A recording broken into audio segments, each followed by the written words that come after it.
नमस्कार, मी उज्ज्वला पाटील, राष्ट्रवादी काँग्रेस पार्टी जिल्हा कार्याध्यक्ष। मी आता कलेक्टर साहेबांना अर्ज दिलेला आहे।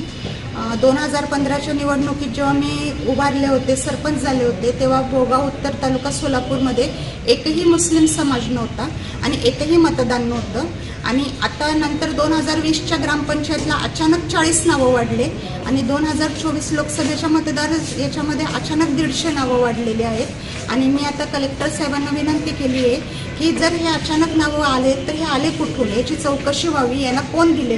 ग्रामपंचायतकडून कुठलाही दाखला गेलेला नाहीये, तर मग या मतदान यादीला नावं येतात कशा आणि आधार कार्ड येतो कसा। आणि त्याबद्दल मी कलेक्टर साहेबांना विनंती केली आहे की ही गोष्ट कुठेतरी थांबायला पाहिजे। जर स्थानिक नाही तर मतदान यादीला नाव येतं कसं काय।